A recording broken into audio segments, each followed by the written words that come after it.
حي على الفلاح.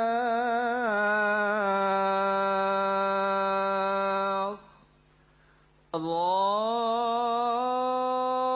أكبر، الله أكبر، لا إله إلا الله.